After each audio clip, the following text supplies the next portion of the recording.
Hello and welcome in.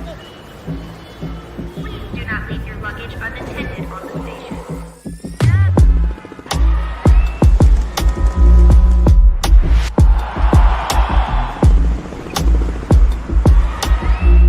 Welcome to the show. Hello, everybody. Welcome in Emergency Pod. We said yesterday that there was a chance we'd end up on the show here today talking about a trade, and that is exactly what has happened, Meghan. The Avalanche have flipped Jusso, Parssinen, Calvin to Haan, and I'll say conditional second. We'll get into what the conditions are here in a minute. It has more to do with where certain picks land at the end of the season than anything else. In return, they're getting defenseman Ryan Lindgren and forward Jimmy Vesey, as well as a prospect. Oh my gosh, Hank Camp. I don't know why. Hank was the only thing coming to my brain. Hank Camp. Now, here's where I'm starting this, Meghan. Yesterday on the show, we were running long. We went almost an hour and a half. And so I cut the show a little bit short when we were talking about defensemen. Would you please tell the kind folks watching here on this Saturday morning who was the next player on your trade board that we were not able to get to? Okay, technically it was Brandon Carlo, but that was one of those pipe dream things. Right. But for shoring up the third pair, next on my list was Ryan Lindgren. But I had some conditions. Immediately, New York needs to retain. You can't be paying that much for a bottom pair defenseman. And they do, which is great. The reasoning was New York's been in a weird way this season. They are a couple points out of a wild card spot, and obviously we talked about it with other teams out here in the West, why it's just a precarious stretch for them here. The morale seems to be pretty low around that New York team too, so it seemed like there was an opportunity that existed there for this to be a Calvin to Haan specific swap was my other note. So I would have looked really cool today. We could have clipped it. I would have looked psychic. I understand there are different feelings around why this is the option to shore up the third pair, but when you look at the rest of the list, the other options I think would have come at a greater cost, to be honest with you. When you're trying to get better in season, you have to pay a little bit of a tax, the luxury of being able to improve in season. And I think that's going to be a part of the conversation today, but what stood out to me about Lindgren and why he was the third person on my list for the Avs to get around the deadline was his age. You get a little bit younger at that position specifically for that bottom pair. Like you said, Meghan, there's a lot to get into here, but there's one thing that I want to just continue to key on throughout the course of this show, and it's something you should, bottom pair. This is a bottom pair defenseman for the Avs this season. And when you look at his usage in, I almost said Carolina. Why was I going to say Carolina? In New York, especially this season, Meghan, he's used like a top of the lineup type defenseman. We are going to have a very special guest joining us here at some point throughout the show to help kind of walk through some of this a little bit more, what maybe to expect from Ryan Lindgren. But yes, this is a move to help shore up the bottom part of the Avs lineup. Get yourself a defenseman that you feel comfortable with being in the lineup every single night.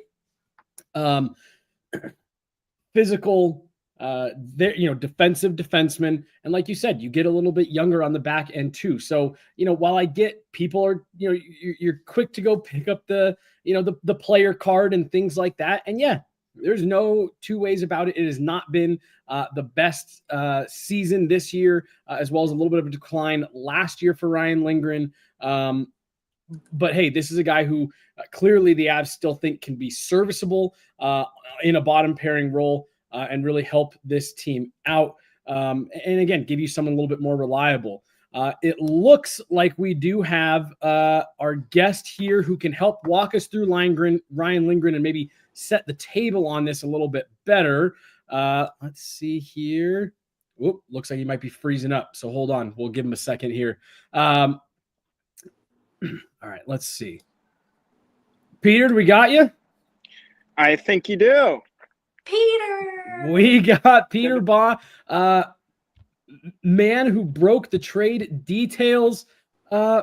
Peter, first of all, the mustache looks fantastic. Thank you. It's a new addition. Well, it looks good. Hey, we won't keep We can. Yep, we got you. Yeah, we're working on it. So I know you're busy. You got a lot of things going on. You're out at Rangers practice. Can you just talk us a little bit through Ryan Lindgren, what Avs fans can maybe expect? The player cards don't look great, but this is a guy who plays a little bit of a bigger role in New York, right?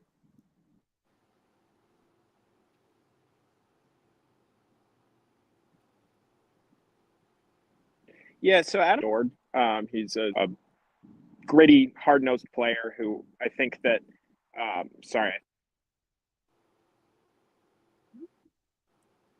All right. Well, we're having some he's out at practice. I appreciate Peter even trying to jump on. Looks like he's freezing out a little bit there. We have you? Am I better now? You're better now, yes. Okay, I turned off Wi-Fi and went on to data, so sorry about the connection issues. No, you're good. Essentially, the spark notes on Lindgren are that he's a gritty, hard-nosed player who can play on the penalty kill and carry some heavy defensive minutes. I think that perhaps this season he's not been as good at carrying some of those minutes as he has in past years. But I think that what Colorado can expect is he'll be a little better playing in a smaller role. He currently, when Adam Fox is healthy, he's on a pair with Adam Fox, which is obviously a tough ask. So I think the hope for the Avs is that he would be able to come in, penalty kill effectively, and kind of regain some of that effectiveness you saw a couple seasons ago, especially given that he isn't going to be asked to carry as many tough minutes because Cale Makar and Devon Taves take care of so many of those. Yeah, that was the thought for me, Peter, was if he can come here in a little bit of a diminished role, a little bit lesser competition, it might help boost up some of those numbers a bit that we've seen dip. Is that kind of your thought? I know that was kind of what you were saying, but yeah, second, third pairing role, maybe playing alongside a guy like Gerard or, some reps with Manson. Do you think that might be a better fit for him than what he's had to do, this season in New York, last 2 seasons?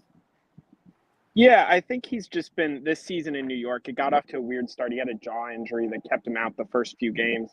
And I think that he was maybe a little overextended at points. And now potentially in Colorado, he can find a fit where he's, I guess, has less responsibility and can kind of put more into those minutes against less hard competition because Cale Makar and Devon Taves take a lot of those minutes. So I think that's kind of got to be the hope for the Avs. And then they get a piece in Jimmy Vesey, who's kind of your classic fourth line guy, who's had double-digit goal seasons the past 2 seasons. This year's been a little tougher. Peter Laviolette has sliced his ice time a bit. But he's still someone who can, I guess, chip in offensively and be responsible on the defensive end. And he probably will benefit from a bit of a fresh start too. He was a healthy scratch at points this year as the Rangers were trying to figure things out. So this could be a good restart for him as well.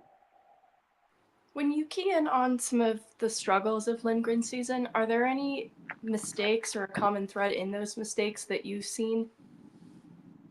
Yeah, there've been some times where he's kind of struggled getting the puck out of his own end, which is something that I'm sure the Avs will be better again against less hard competition. But that's kind of been the main thing. Is I think there've been a lot of chances while he's been or more chances than you'd like when he's been on the ice, especially given how good Adam Fox is, and that you'd think that kind of the Rangers should be able to control play with that pair on the ice, and they maybe haven't. Or did I say the Avs? The Rangers maybe should be able to control play with that pair on the ice.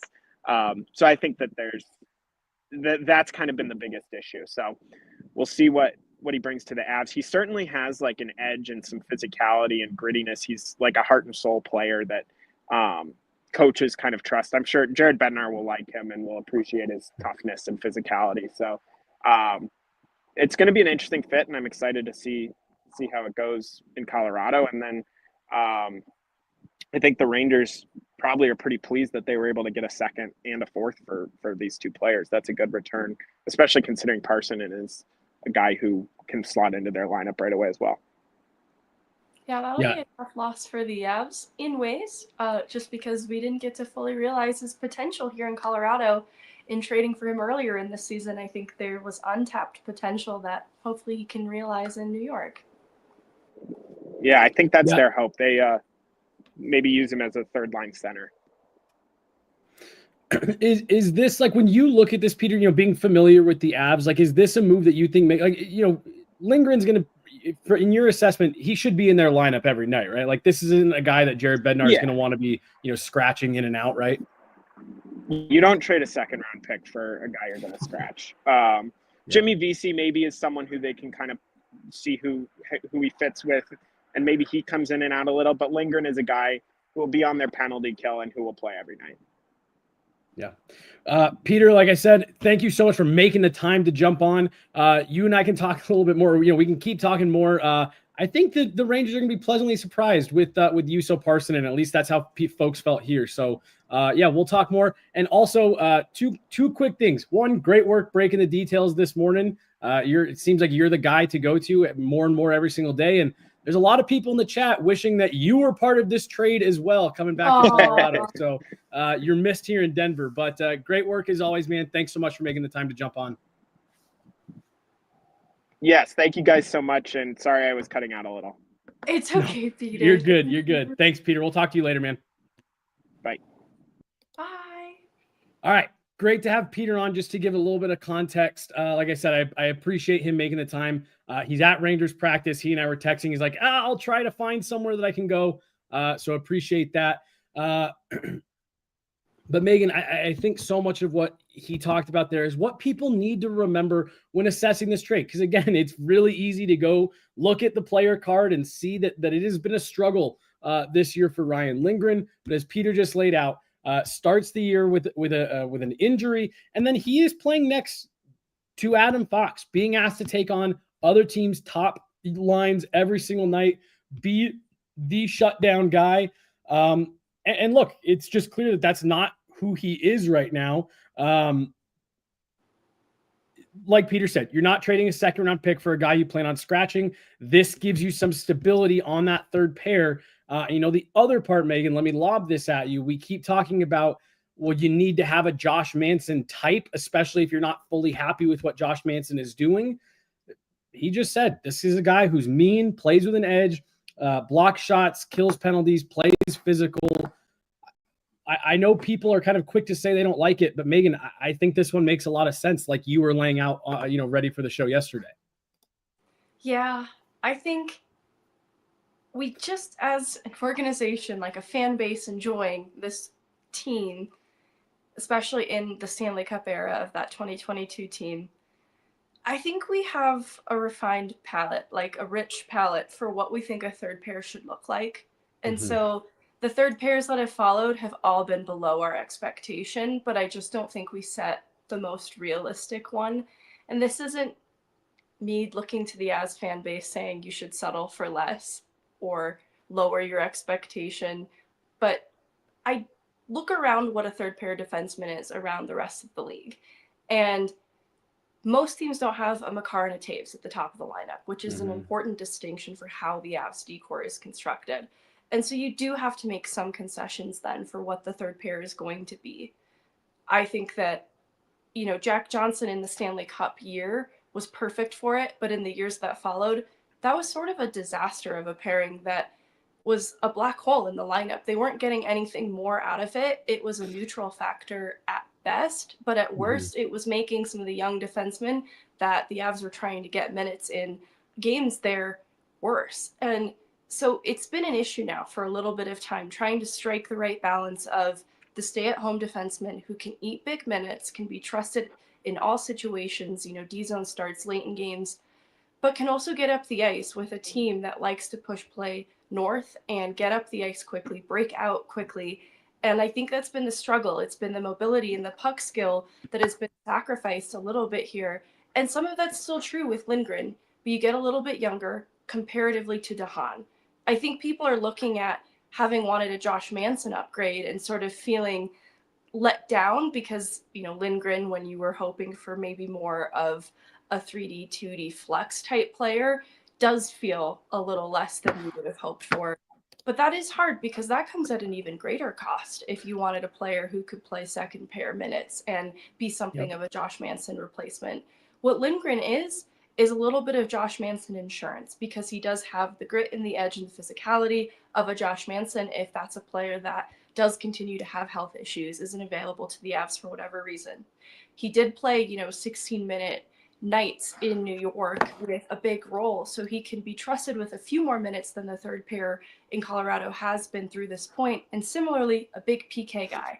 And so Josh Manson, we talked about that a little bit, but if that is a player that's unavailable to them, that is a huge absence on the PK. And so having Lindgren be able to eat up PK minutes too is important, because that was something your second pair defenseman was doing that you're now getting out of your third pair defenseman. And so you are still getting some of that second pair, third pair flex.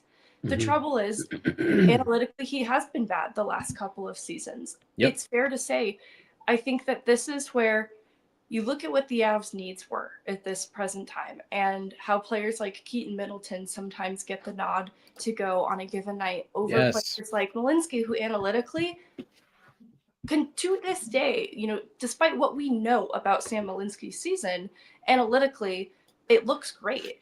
And if you were an outsider just looking in on those numbers, that's what you would think.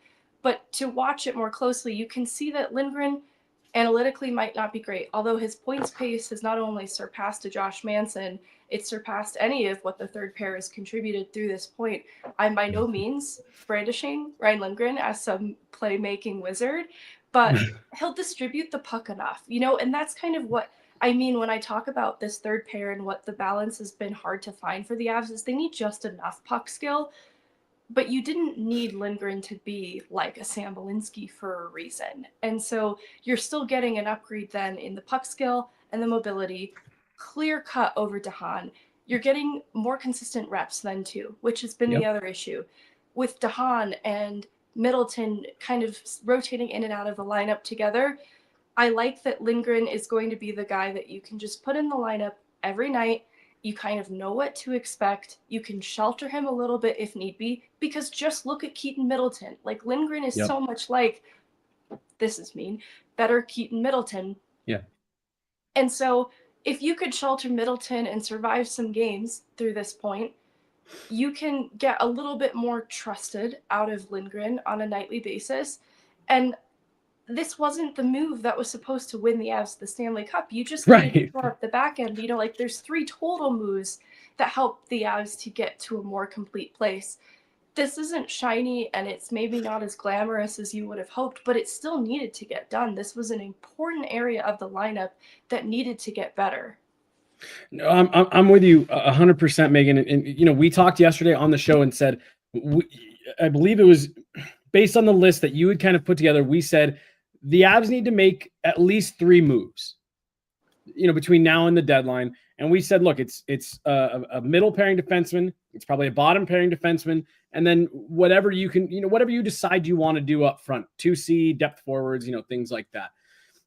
A couple of things. One, people need to get over the second round pick.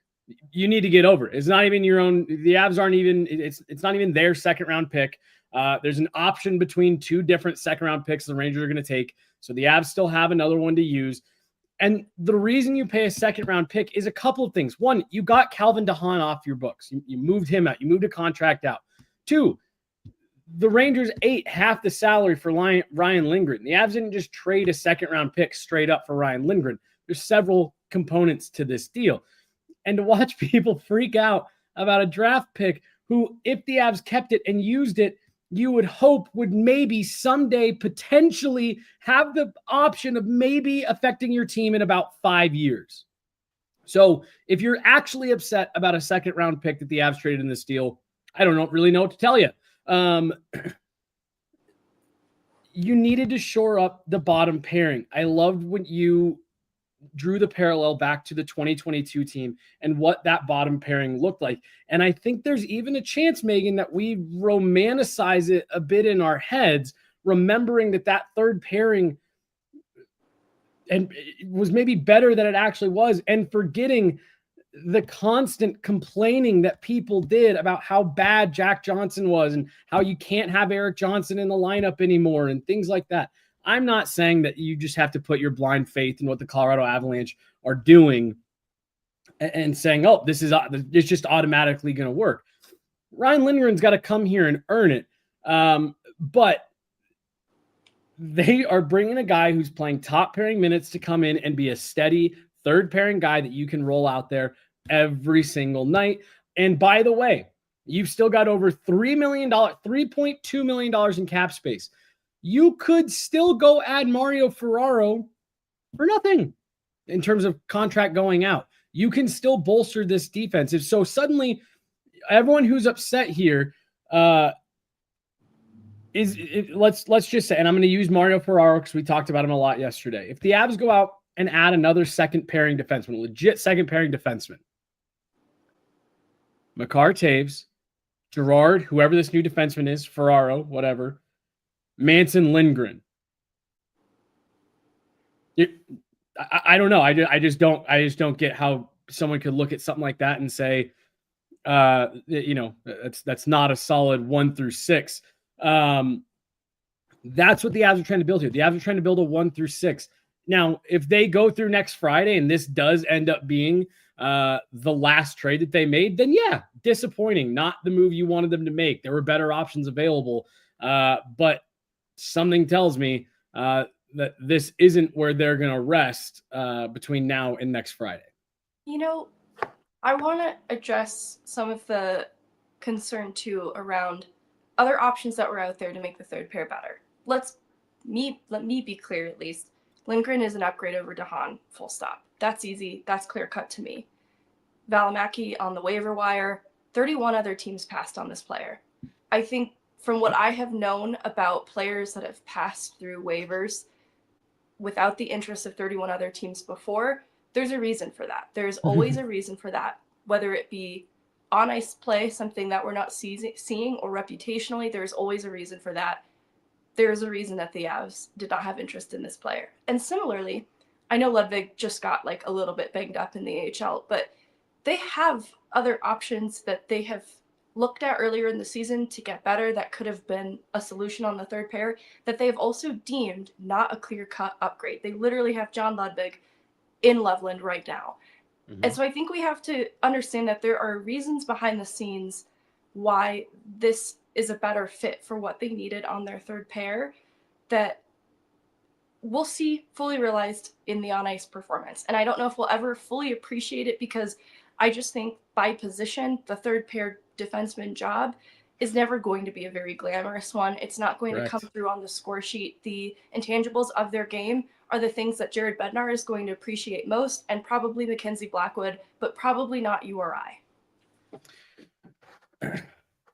If Valimaki was a set and forget second pairing guy, 31 NHL teams would not have passed up on it. Just wouldn't. This is just, this is just the stuff where, look, sports are inherently emotional.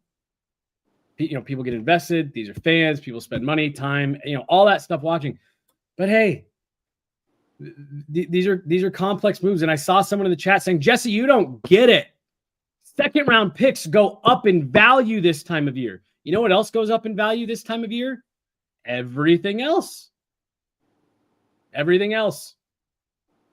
Players, centers, left-hand shot defensemen, right-hand shot, like it all becomes more expensive this time of year. And you pay, it's why people say, hey, if you're making a trade at the deadline, it's going to cost you more. Hey, if you're signing a player on the first day of free agency, it's going to cost you more. Look, I am not saying that this is a slam dunk. Chris McFarland walked up to the plate and cracked a grand slam on acquiring Ryan Lindgren and Jimmy Vesey. These players have to get here and they have to fit into this system. And yeah, you bet your ass Ryan Lindgren's got to show up here and show that he is a player that is capable of still being a shutdown defenseman in the NHL. And again, I think that's a pretty far leap to say he's got to prove he's got to still be in the NHL, given that he's been playing top pairing minutes, for the last 2 seasons next to Adam Fox, 3 seasons next to Adam Fox. But look, that's on him. He's got to get here and he's got to show that he can be the third liner they need him to be. But like you said, Megan, this is a guy that they're hoping can come in, and we're playing this guy every night. Third pairing, he can kill penalties, he can block shots, he can play physical, he's going to be mean and nasty. Again, the thing that I find so funny about all the complaining going on with people on Twitter right now is how much people have talked about, oh my gosh, the Avs don't have anyone physical and mean, and they need to get nastier on the back end. Well, they went out and got someone, and suddenly no one's mentioning that.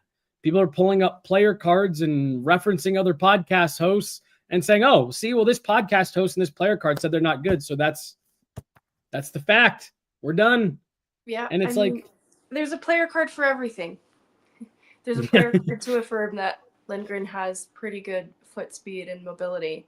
And I just think that being a third pair defenseman is a thankless job because no one's mourning Calvin Haan either, in the same way that New York is celebrating Lindgren being gone and no longer their problem.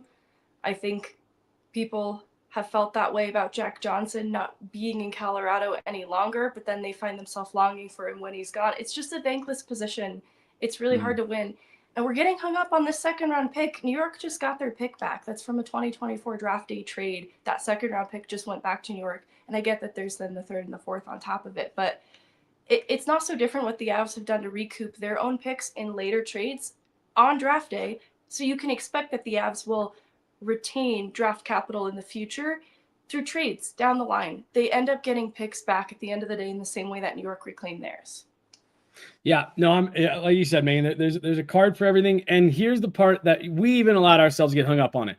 Let's let Ryan Lindgren get here and let's make that assessment then. The other thing that folks have to understand, none of this stuff is done, firing in the dark. These are players that have been scouted. They've been talked about. The front offices have talked to other people who have coached them, played with them, watched them play. There's a lot that goes into these deals before, especially a team like the Avs that are trying to build a contending team, before they just go and randomly pull the trigger on a deal. So there's a lot that goes into this, and I'm anxious to see what he's going to be able to do here coming in, knowing, hey, I'm going to come in and be in a depth role. I'm not the guy anymore. I'm not going to be the one who's getting the finger pointed at him when a goal goes in, because I'm playing next to Adam Fox. And as Peter said to us, being looked at as the pair that is expected to be able to shut things down and really handle other teams' top units. That's not what Ryan Lindgren is going to be asked to do here. I'm anxious to see what he does here. Is there a chance that he continues to struggle? Of course there is. But really, the Avs gave up nothing of value in terms of on the roster. So really, like what this kind of ultimately comes down to me in terms of what assets are really mattering. It's Jusso Parssinen, fourth line guy, and a second. For a third pairing defenseman and a replacement fourth line player. Here's what's tough too is I liked Jusso Parssinen too, so it feels like, man, the Avs gave up a lot, but there wasn't room for Jusso Parssinen, and honestly, right. I'm not sure there's room for Vesey. Like, he has to kind of win a job, which sounds crazy, but what he brings is a little bit same of what is already represented in the bottom six, and they need something a little bit different. So if they can get the production of Vesey that he's had in past seasons, then he's an easy upgrade over Parssinen, who was viewed as more of a reclamation project, a player whose upside has not been fully seen. And the Avs just don't really have the runway right now with where they're at in their window to be finding opportunity to get him in the lineup. He had to kind of earn it out the gate, and it's tough. I think that there's still upside, but Parssinen, he was scratched these last couple games with foul back, and we're talking about the Avs targeting more depth at the deadline, and that's still with Jusso Parssinen as part of that team. Like, there's still a Kivi Ranta then floating around, there's a Parker Kelly floating around, and so we don't know what is happening with Miles Wood. And all that to say, the depth add it's an intriguing thing, but it's also kind of a high wire act, because I don't know where Vesey will slot in on this lineup currently. He'll have to come here, like you said, Jesse, and prove it too. But there wasn't really even room for Jusso Parssinen right now, and I really liked him. Yeah, I mean, I was saying to Peter, Jusso Parssinen I thought was a pleasant surprise for the Avs this year. But you make a great point, Megan. He wasn't in the lineup last night. And the more that we kind of boil this down, and the more we talk through this, here's where I'm kind of arriving, Megan. Yeah, you paid a second to upgrade Calvin Haan to Ryan Lindgren. And now, people are free to make their own determinations on whether that is an upgrade. And again, at the end of the day, it's up to Ryan Lindgren to ultimately prove whether it's an upgrade or not. But I think, for me, I think it's pretty obvious Ryan Lindgren is an every night defenseman, and Calvin Haan, Jared Bednar was reluctant to play. That's it. And I mean, look, if anybody out there wants to, and we'll also see over the next week if there are other trades that come through of, you know, better value for players that you think or that we think are better, more effective than Ryan Lindgren, then all right. But part of the exercise that you and I were running through yesterday, Megan, is that, hey, at this deadline, there really wasn't a lot of like home run type players that you look at and be like, ooh, boom, right there. That's the perfect fit for what the Avs are looking for here, here, and here. And so I think, yeah, they taking a little bit of a chance? For sure.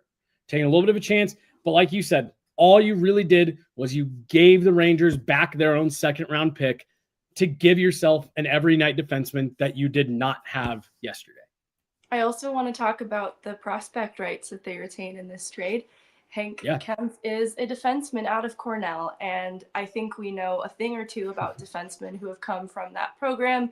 Obviously, this is a former 7th round pick that's just going through the NCAA right now, so I'm not going to get too excited about what that means, but I do think it's no coincidence that they tapped back into a program that they've been happy with the return on Sam Malinsky, Matt Steinberg to a different extent on the forward side of things. They've got another defenseman in the pipeline. This one's a little bit different, profiles a little bit differently, a big kid left shot defenseman. So that just adds something to the pipeline for a future, I don't know, consideration, like what this prospect is for them on the back end in the future. Yeah. And again, we've still got a week. Well, actually 6 days, 5 days, 6, the rest of today, and then 5 more days until the deadline to see what else the Avs do. Again, if and I'm saying it right now, if we get to next Friday, and yes, this is the last move the Avs end up making, I am right there with all the outrage online. Not outrage, but, you know, yeah, disappointing. That would not be, what you and I kind of envisioned what the Avs would do. I do continue to think that this is going to be an aggressive deadline for the Avs. And here's the other thing that I will say about what Chris McFarland continues to do around this time of year. I like the fact that they're aggressive. They don't really sit around and wait for players that are potentially on their trade board to get scooped up elsewhere. If Ryan Lindgren was a guy that was on their radar, they went out and got him. They didn't wait for the market to get set somewhere else for cost. Because here's the other thing that you can run into, Megan, which we see all the time around the trade deadline is, you know, on Tuesday, someone's going to trade a first-round pick for a player, you know, in this kind of range, you know, a first-round pick just for the player. And then suddenly, you know, you're talking to the Rangers and now the cost goes up, all that stuff. The Avs identified a player they wanted and they went out and put together a deal that they thought made sense while also replacing Jusso Parssinen with another guy that can hang around in your, 13th forward spot, jump into the lineup here and there. Again, I think this deal is a deal that makes sense. I understand why Chris McFarland did this. Yeah, no, I do too. I mean, there's really, if you're available at the deadline, there's really no perfect fits, right? And the aim is for the Avs to get better right now in the immediate. That comes at a cost. I know Lindgren doesn't feel like he moves the needle for a lot of people, but when you're comparing it to what the option was in a Haan or Middleton rotating in and out of the lineup on that third pair, it's pretty clear cut to me that this is an obvious upgrade over that. Yeah, I'm with you. Let's get out of here for today. I'm going to stay near my laptop. Don't know what else is going on, the rest of the afternoon. But this is the mode that we are in from now until next Friday, everybody. We are kind of just on our guard. Trades might be coming through at any moment. I'm going to end the show this way with what you just said. Avs get an upgrade on defense. They have upgraded that third pair, adding Ryan Lindgren from the New York Rangers. Plus, as Jusso Parssinen goes out, they do get the immediate replacement for Jusso Parssinen in Jimmy Vesey. As Peter Baugh from The Athletic pointed out to us earlier, this is a player who has had double-digit goal seasons before, and is a little bit more of a defensive minded guy. So I like the deal. I think the deal makes sense, but now these players got to come here and prove. They got to come here and prove you and I right here, Megan, right? You and I are saying, hey, look, these are guys that we think can come in and be effective. It's on them to come in, get in, familiar with this system, and make the impact that the Avs front office is betting a second-round pick that they can make. I also look at if they're moving forward with Casey Middlestat. These two are former teammates and Minnesota guys, and it brings a friend to Casey Middlestat in the locker room. So I just hope both of these guys make us look good, because the vibes are pretty bad right now in the chat. I still love you guys. We're going to get through this together. We are going to get through this. And hey, like I said, keep the notifications on, because we'll be going live anytime there is a trade that breaks throughout the week for the Avs. So we'll be here talking to you guys through all of it. She's Meghan Angley. I'm Jesse Montano. Big thanks to Peter Baugh for joining us off the top, helping us walk through a little bit of the details coming from the New York side. We'll be back at it at some point. Who knows? Maybe 30 minutes from now, maybe tomorrow, but definitely Monday. We'll talk to you guys soon. Thanks so much.